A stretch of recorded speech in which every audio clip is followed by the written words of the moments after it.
Olá, bem-vindos ao nosso Deep Dive. Hoje a gente vai mexer numa ideia bem fundamental. A do eu, o ego, sabe? Da psicanálise. E se a gente precisasse repensar ele? E se a chave para isso estivesse em Nietzsche? Exatamente. Nossa base é um texto bem provocador do César Tomme. Ele é filósofo, psicanalista, neurocientista clínico e ele desafia essa visão mais comum do eu. Um texto ótimo, realmente. A ideia aqui é entender por que, segundo Tomme, não dá para sacar a essência de Freud sem, passar por Nietzsche antes. Será que a gente pulou uma etapa importante nisso tudo? Olha, é uma pergunta excelente, porque o ponto central que o Tomme traz de Nietzsche é justamente essa ideia, né? O eu não é uma coisa que brota do nada, assim, uma consciência isolada. Ele emerge, ele depende totalmente das nossas relações sociais. Ah, entendi. Para Nietzsche, um eu independente, autocentrado, era uma ilusão, uma falácia. E tem mais, né? O próprio Freud, como Ernest Jones conta, tinha uma admiração enorme por Nietzsche. Reconhecia nele uma compreensão da alma humana fora do comum. Faz sentido. E a fonte argumenta que essa visão do Nietzsche de um eu construído socialmente é o terreno fértil onde as ideias de Freud realmente florescem. Ok. Então vamos tentar desempacotar isso aí. Como é que essa leitura nietzschiana muda o jeito que a gente olha para a tríade clássica do Freud? Id, ego, superego. O texto sugere que não são coisas separadas, certo? Precisamente. A leitura que ele propõe é que são, na verdade, desdobramentos de um mesmo processo. Pensa na famosa metáfora do iceberg.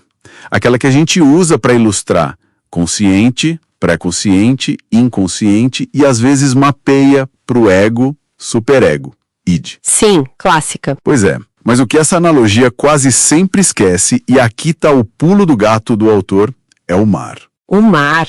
O contexto social, as relações, imagino. Exatamente. O iceberg não está flutuando no vácuo, né? Ele existe dentro do mar.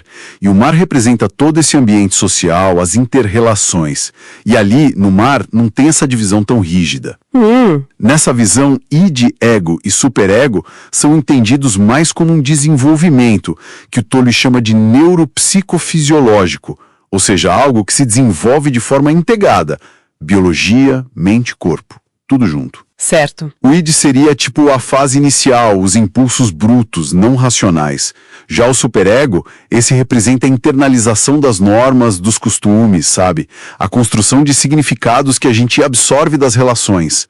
Ele que molda o comportamento visível social. E o ego, o eu, onde ele entra nessa dinâmica toda? O ego seria... Bom, ele seria a instância que faz a costura, a negociação constante entre as pulsões que vêm do id e, do outro lado, as regras e símbolos que a gente internalizou do superego. Ah, costura. Mas aqui está o detalhe crucial. Essa costura acontece sempre no contexto das relações sociais. Lá no mar, a consciência que a gente tem o nosso eu é a consciência desse processo, desse ajuste contínuo entre impulsos internos e as demandas do mundo externo, mediado pelos outros. Faz muito sentido. Gostei da outra analogia que o texto usa também, a da colcha de retalhos. Quer dizer que o meu eu, ou melhor, que o eu, só existe em relação ao eu do outro. Que somos todos retalhos compondo essa colcha social. Exato. É um ponto de encontro entre a nossa biologia, o genético e o ambiente, o social. Essa analogia pega bem a ideia, sim. O eu é visto como esse desenrolar, sabe? Dependente das inter-relações. Nunca algo fixo, acabado. E isso, como o Tomme aponta, ecoa tanto Nietzsche quanto Freud, se a gente olhar com atenção. E a força do inconsciente? E a neurose? Como ficam nisso? É outro ponto fascinante que ele aborda. Essa interdependência ajuda a entender isso também. O texto argumenta que o inconsciente ganha uma força especial quando a gente reprime, quando empurramos para fora da consciência aqueles desejos que nós mesmos julgamos inaceitáveis. Geralmente por causa das regras internalizadas do superego. Isso. Aí a neurose seria esse curto-circuito, entende?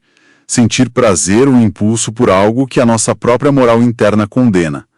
Gera um ciclo de atração e culpa. Prazer e dor misturados. Entendi. E aqui o Tommy vê um tamanhalo bem interessante.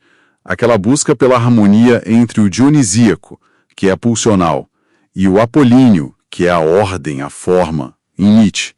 Se parece com a função do ego, de buscar um equilíbrio dinâmico entre o id e o superego em Freud.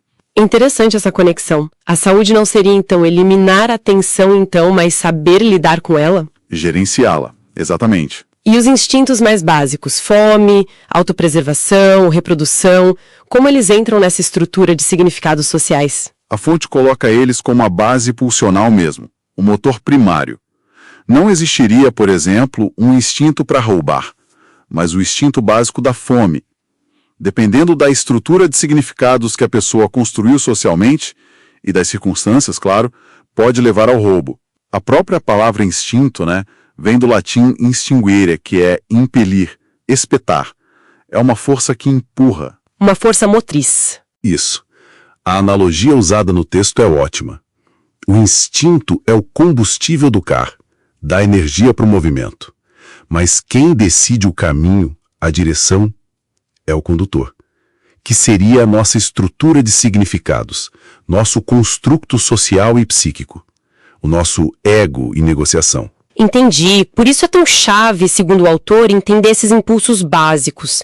Não para que sejamos dominados por eles, mas para que a gente possa, como condutores mais conscientes, escolher melhor nossos caminhos, dentro dessa colcha social toda. Então, para a gente amarrar o que a gente tirou desse material, o eu, o ego, está longe de ser uma entidade isolada, uma fortaleza. É mais um processo contínuo, dinâmico e, acima de tudo, relacional. É essa costura sem fim entre nossos impulsos internos e o mundo social que nos cerca.